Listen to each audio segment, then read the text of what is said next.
Point number 15 ہے، وہ ہے اذان کی اجرت اور مؤذن کی تنخواہ.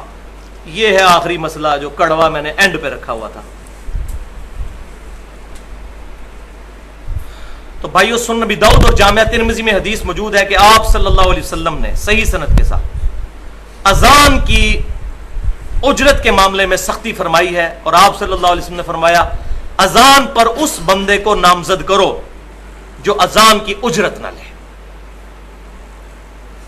اور مؤذن والنٹیئر ہی ہونا چاہیے. اور الحمدللہ یہ ہماری خوش قسمتی ہے کہ مسلمانوں کی اکثریت مسجدوں میں، بریلوی، دیوبندی، اہل حدیث، اہل تشیع کی مسجدوں میں والنٹیئر لوگ ہی اذان دے رہے ہوتے ہیں، رضاکارانہ. بہت کم ہے جہاں پر مؤذن رکھے ہوتے ہیں. یہ الحمدللہ اجماع کی برکت آپ دیکھ لیں کیسا اتفاق ہو گیا اس مسئلے پہ. تو لہٰذا اسی کو انڈورس کرنا. مسجد کے لیے اگر خدمت کے لیے آپ کو خادم رکھتے ہیں، اس کو تنخواہ دیتے ہیں، کوئی مسئلہ نہیں اس میں. الحمدللہ میں سورۃ البقرہ میں بتا چکا ہوں کہ جو اسلام کی خدمت کے لیے اپنے آپ کو وقف کرتے ہیں ان کی خدمت کرنے میں کوئی حرج نہیں ہے. لیکن جہاں آپ صلی اللہ علیہ وسلم پرٹیکولر منع فرما دیں تو وہاں پر ڈرنا چاہیے. اذان کی اجرت نہیں. ویسے آپ خادم مسجد کے لیے رکھا ہے، وہ اپنے شوق سے اذان دے دیتا ہے تو ٹھیک ہے، دے، کیونکہ اس کا اجر تو آپ نے لینا ہے اللہ تعالیٰ سے. نبی صلی اللہ علیہ وسلم کی صحیح بخاری اور صحیح مسلم کی متفق علیہ حدیث ہے کہ قیامت والے دن سب سے اونچی گردنیں ان لوگوں کی ہوں گی جو مؤذن ہیں.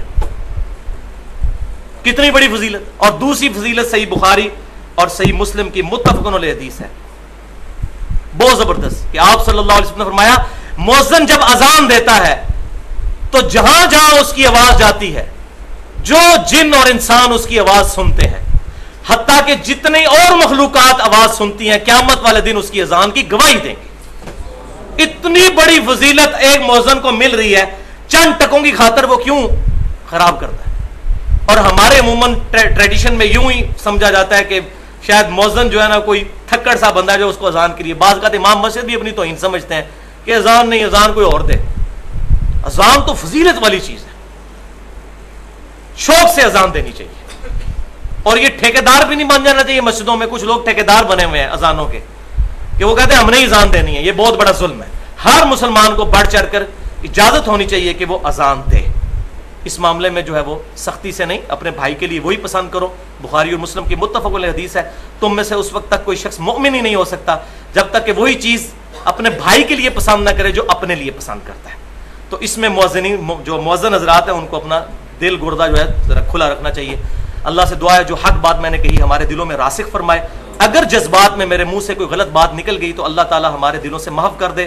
ہمیں کتاب و سنت اور اجماع کی تعلیمات کو سلف صالحین، صحابہ، تابعین، تبع تابعین کے منہج کے مطابق عمل کر کے دوسروں تک پہنچانے کی توفیق عطا فرمائے.